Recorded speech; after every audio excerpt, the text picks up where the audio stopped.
Daily, weekly और monthly राशिफल के साथ साथ ज्योतिष, वास्तु, मंत्र आदि से जुड़ी वीडियोस रेगुलरली पाने के लिए चैनल को अभी सब्सक्राइब कीजिए और बेल नोटिफिकेशन पे भी क्लिक कीजिए ताकि नई वीडियो की नोटिफिकेशन आपको समय पर मिल जाए।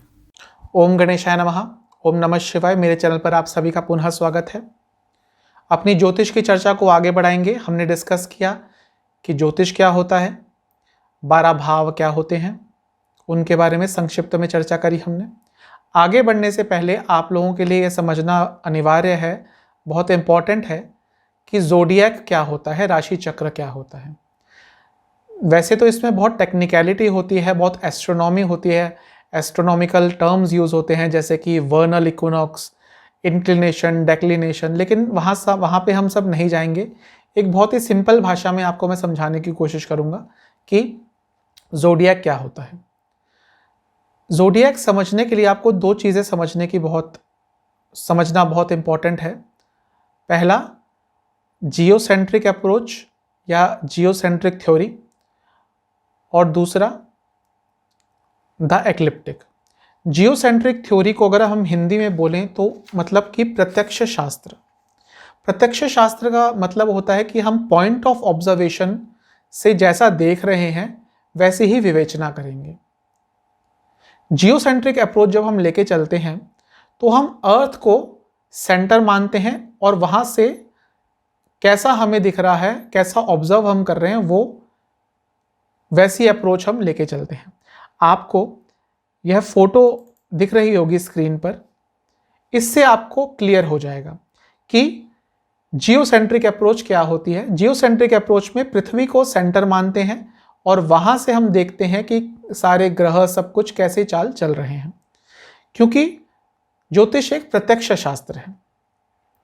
हम सबको पता है कि हीलियोसेंट्रिक अप्रोच ही सही होती है, जिसमें सूर्य, आपको ये फोटो दिख रही होगी, असल में सूर्य सौर मंडल के मध्य में है और सारे ग्रह उसके इर्द गिर्द, पृथ्वी भी चक्कर मारती है। लेकिन क्योंकि हमें ज्योतिष को प्रत्यक्ष शास्त्र मानकर चलते हैं ज्योतिष को, तो हम जियोसेंट्रिक अप्रोच ज्योतिष में अपनाते हैं। इसीलिए ये जो फोटो आप देख रहे हैं, यही ज्योतिष में या ज्योतिष का बेस होता है। इसके बाद बात करते हैं कि एक्लिप्टिक क्या होता है। एक्लिप्टिक बहुत इंपॉर्टेंट है ज़ोडिएक समझने के लिए। ये जो आप फोटो स्क्रीन पे देख रहे हैं, ये वो पाथ होता है जो पृथ्वी सूर्य के चारों ओर चक्कर लगाती है, उस पाथ को कहते हैं एक्लिप्टिक। लेकिन क्योंकि जियोसेंट्रिक अप्रोच है तो हमें क्या दिखता है, हमें यह दिखता है कि सूर्य पृथ्वी के चक्कर लगा रहा है। अब आप आम जिंदगी में देखिए, हम बोलते हैं कि सूर्य उग रहा है, सूर्य अस्त हो रहा है। अब सूर्य तो स्थिर है, सूर्य कैसे उग सकता है, सूर्य कैसे सूर्य कैसे डूब सकता है। लेकिन हमें लगता है ऐसे, तो वही प्रत्यक्ष शास्त्र की हमें क्या दिख रहा है वही ज्योतिष में यूज होता है। तो जब हम प्रत्यक्ष शास्त्र लगाते हैं तो हमें क्या लगता है, तब हमें इस तरह से दिखता है कि सूर्य इस एक्लिप्टिक पे घूम रहा है।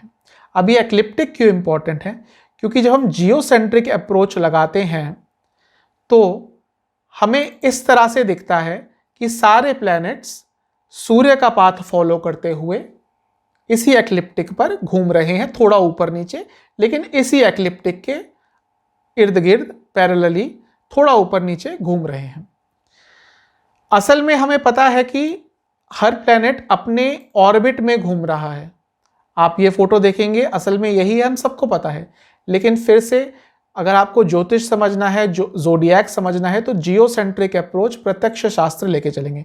जब हम प्रत्यक्ष शास्त्र लगाते हैं, जियोसेंट्रिक अप्रोच लगाते हैं, तो सारे ग्रह हमें इस तरह से दिखते हैं जो आपने पहले फोटो देखी थी, जो आपको अभी स्क्रीन पे दिख रही है कि पृथ्वी से देख रहे हैं तो सारे ग्रह एक्लिप्टिक पे घूम रहे हैं। अब ये एक्लिप्टिक को ज़ोडिएक से कैसे कनेक्ट करेंगे। देखिए, ब्रह्मांड में बहुत सारे तारे हैं,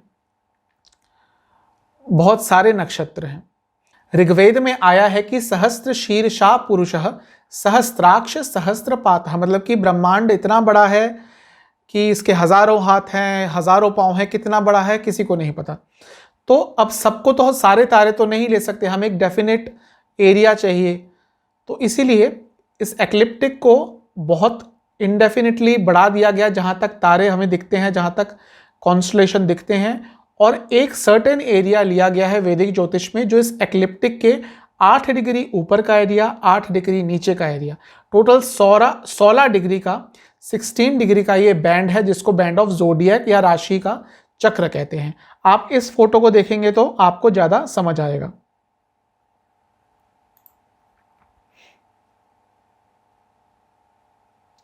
जब आप ये फोटो देखेंगे, वो जो एक्लिप्टिक हमने देखी थी पिछले फोटोज में, उसको बढ़ा दिया गया है और 8 डिग्री का बैंड ऊपर, 8 डिग्री का बैंड नीचे, टोटल 16 डिग्री का बैंड ले लिया है हमने।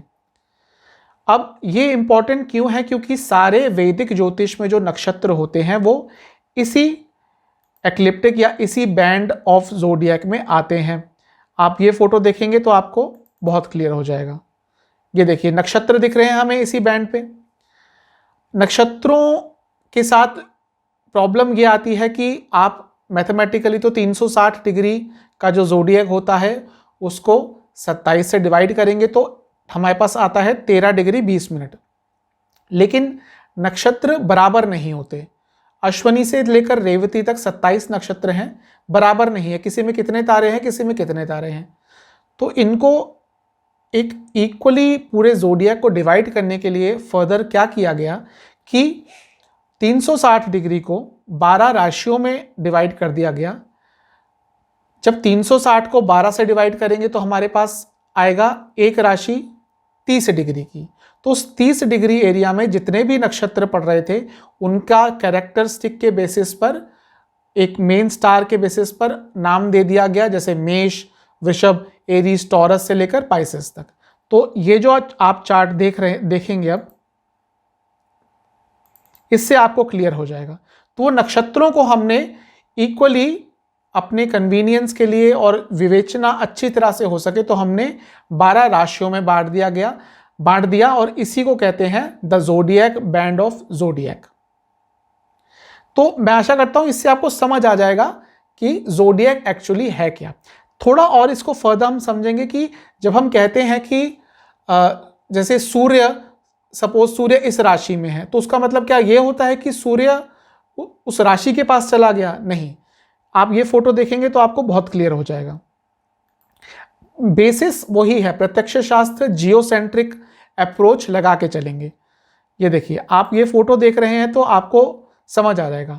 अब पृथ्वी से जब हम देख रहे हैं तो हमें क्या दिख रहा है यहाँ पे कि लियो, सन जो है वो लियो में है, यानी कि लियो जो ज़ोडिएक है बहुत दूर है, सन अपने जो एक्लिप्टिक है उस पर घूम रहा है, और जब हम पृथ्वी से देख रहे हैं तो हमें लग रहा है कि आगे, बहुत आगे लियो है, उसके पीछे सन है, और हमें यह दिख रहा है कि सूर्य लियो में एंटर कर रहा है या लियो में इस वक्त है।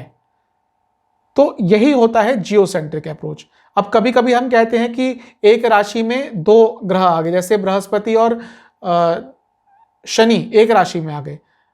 अब इसका मतलब ये नहीं है कि वो एक साथ आ गए। यदि एक साथ आ गए तो पूरा सौरमंडल तबाह हो जाएगा, क्योंकि एक अलाइनमेंट में है वो। लेकिन हम देखेंगे तो हमें ये लगेगा पृथ्वी से कि शनि और बृहस्पति सपोज एक्वेरियस में, तो सपोज वो अपनी अपनी ऑर्बिट पे एक्वेरियस में है, और हमें देखने से भी ये लग रहा है कि हाँ वो एक्वेरियस में है। वो साथ में नहीं है, लेकिन प्रत्यक्ष शास्त्र लगाएंगे तो वो एक्वेरियस में हमें दिखेंगे। तो ये होता है ज़ोडिएक, ये होता है जियोसेंट्रिक अप्रोच और प्रत्यक्ष शास्त्र। मैं आशा करता हूँ आपको ये समझ आएगा। ज्योतिष की वीडियोस हम कंटिन्यू रखेंगे। आगे हम राशियों के बारे में बात करेंगे। राशियों के बारे में बात करने से पहले ज़ोडिएक को समझना बहुत इंपॉर्टेंट था, इसलिए मैंने ये वीडियो बनाई। तो मैं मिलता हूँ आपसे अगली वीडियो में। चैनल को सब्सक्राइब कीजिए, इस पर आपको ज्योतिष से रिलेटेड, तंत्र मंत्र, देवी देवताओं की उपासना से रिलेटेड वीडियोस रेगुलरली मिलती रहेंगी। तो मिलता हूँ अगली वीडियो में, तब तक के लिए ओम नमः शिवाय।